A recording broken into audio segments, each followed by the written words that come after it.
Hello and welcome back, everybody. Gala Dragalia here, and some information has dropped very early this morning at reset, pretty much, and I did stay up for it. I did stay up. We do have a gala. It is not Laxi. It is actually Sith, which I was shocked at. Which will, to be fair, I should have expected it to be dark, because, well, dark stuff is going on double drops when this banner comes out, actually. So I should have seen that coming, but I was blinded by Laxi, I'm going to be honest. But, however, with Sith, we're also getting what will be the next banner as well, so yeah, might as well go over those units really quick, too. So, let's dive into this, alright? So, we're also going to start with Sith, the highlight of this banner, and the true should you summon on this Gala 4. The skill is, alright, shadow damage for 10 seconds. And this right here is where she gets nuts, actually, alright? So both of these must be tuned to shadow, but increases damage dealt by the user's next 15 skills by 180% at the start of quests. That in of itself, 180%, that is double what Shinobi does. That's double. Then every 25 hit combo will increase the damage dealt by an additional skill by 180%. So in short, you get to add on another counter. And a maximum of 15 of this skill damage increasing effect can be stored for use. Any excess will be discarded. So pretty much, you cap at 15. Anything extra is completely gone, discarded. Then ending shapeshift increases damage dealt by user's next 8 skills by 180% when the user's shapeshift is undone. So, well, pretty much, let's say, for example, you're down to 7 skills, you end transformation, you gain 8, so you're going right back up to 15. So, yeah, is this going to be the next meta? Is she going to launch us into a pure skill damage meta? Where it's just, oh my god, I was only joking about, like, strength 120%, but that might be a thing soon. That might actually be a thing soon. And, one shapeshifted, Kate Sith's standard attacks, deal damage to enemies in the area, and inflict sleep. So she inflicts sleep on normal hits, and even if the buff applied by Shadow Trickery has stacked, it will count as a single buff for skills that are altered by the number of buffs affecting the user. I don't know what that means exactly, but okay.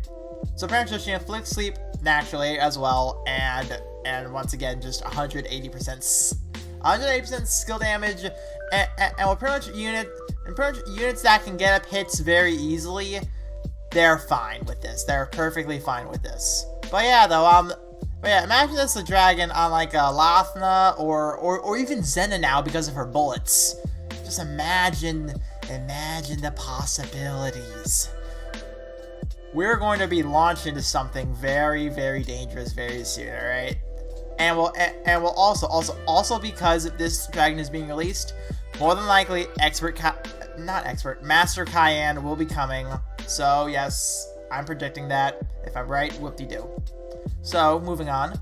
We now have the other dragon here, and we have Styx. By the way, this is beautiful. This is a beautiful dragon. Beautiful, beautiful, beautiful. Alright, so a little complicated, but the skill's Frigid Blast deals water damage to enemies in a line. Damage will be increased based on the number of Ice Spirit stacks the user has.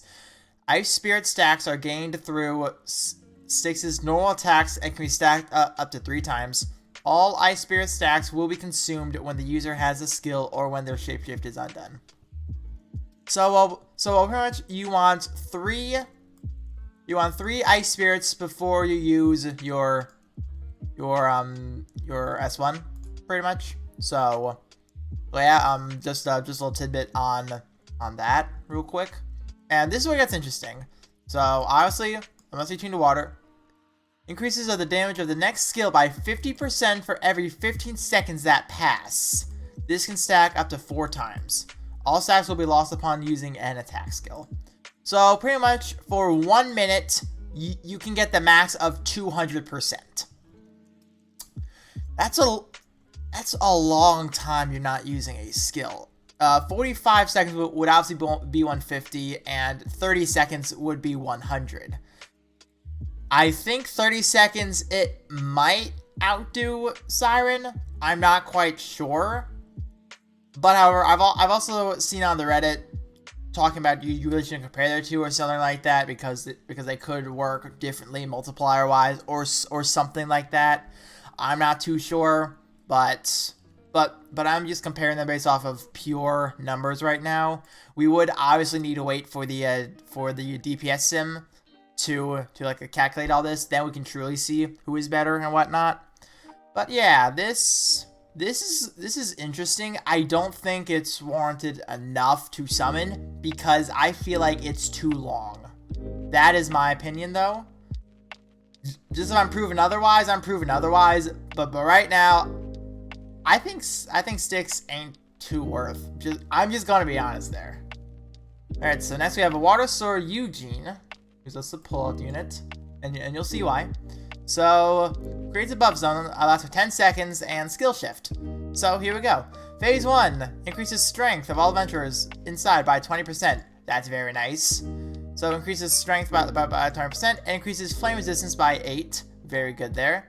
So still strength 20, flame resistance 8, and now adds 20% to the modifier applied to the critical damage, grants the user the check effect, and immediately readies the checkmate skill for use. Okay, and checkmate is the S2 by the way, but checkmate skill can only be used when the user has the check effect, and the check effect can be stored up to a maximum of 2 times.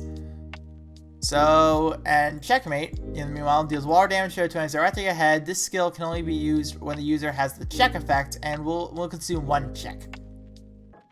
Okay, so pretty much you need to go through 1 full rotation in order to use checkmate. So this has me assume that this is going to do a lot of damage. This is going to have a high multiplier, I hope, at least. But well, him doing all this is honestly pretty good. Increases strength by 20%. That in and of itself is very good. Then also adding a flame resistance. Sure, that's nice. But also 20% to critical damage. Especially because we have people like Jean, Dragoneel Jean right now.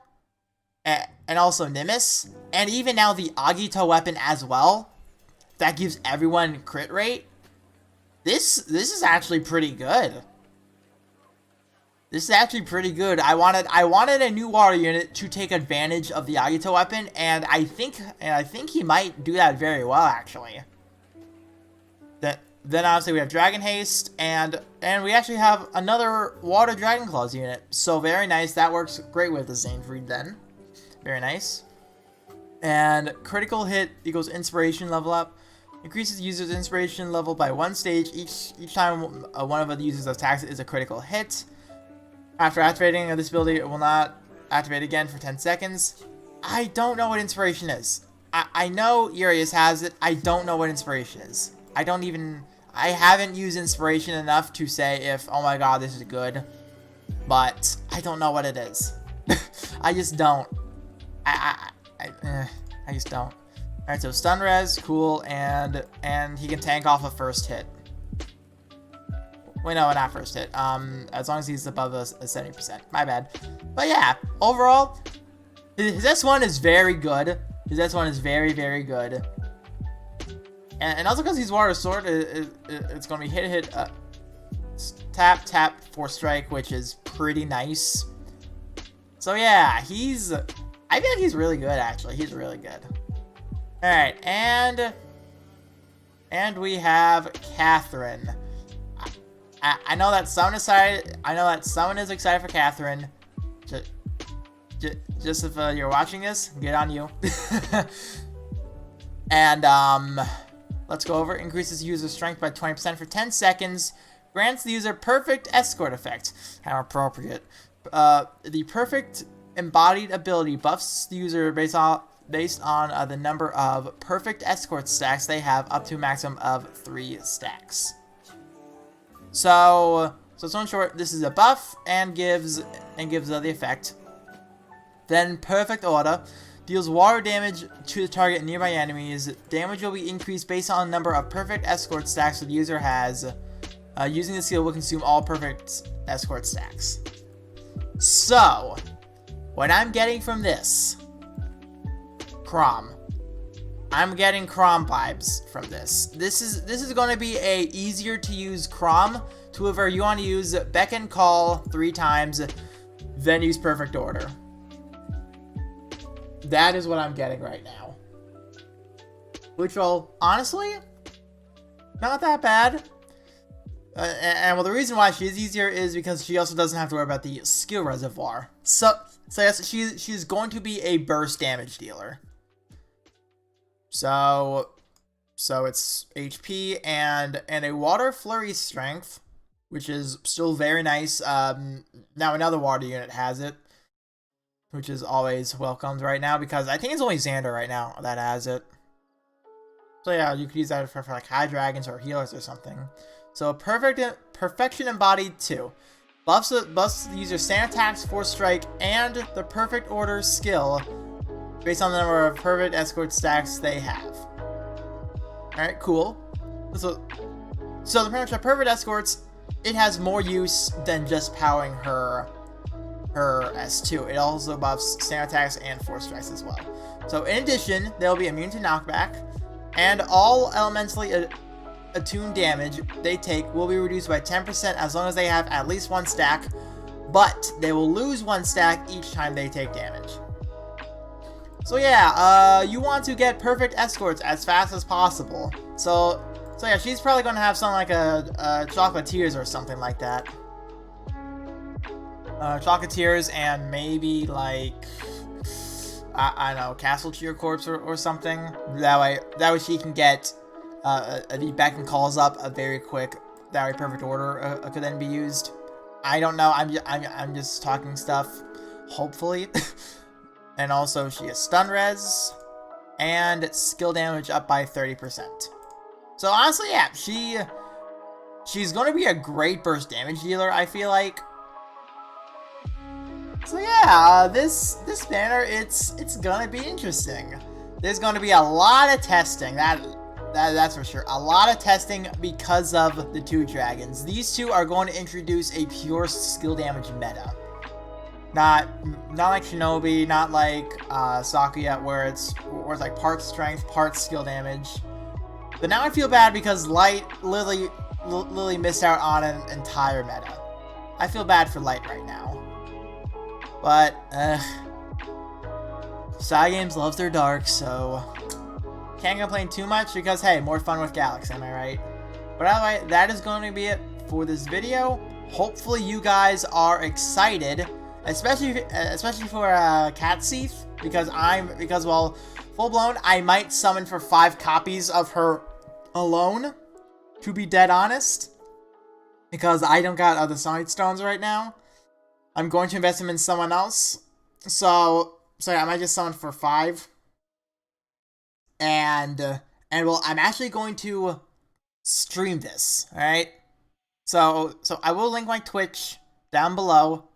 I will be streaming this close to and at reset, alright?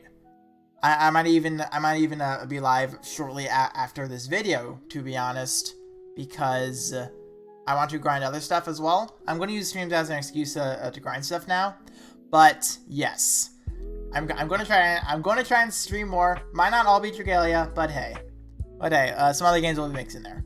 So hopefully you guys have enjoyed this video. Hopefully you guys are excited, and I will see you all either on Twitch or in the next video where I summon from the stream. See ya.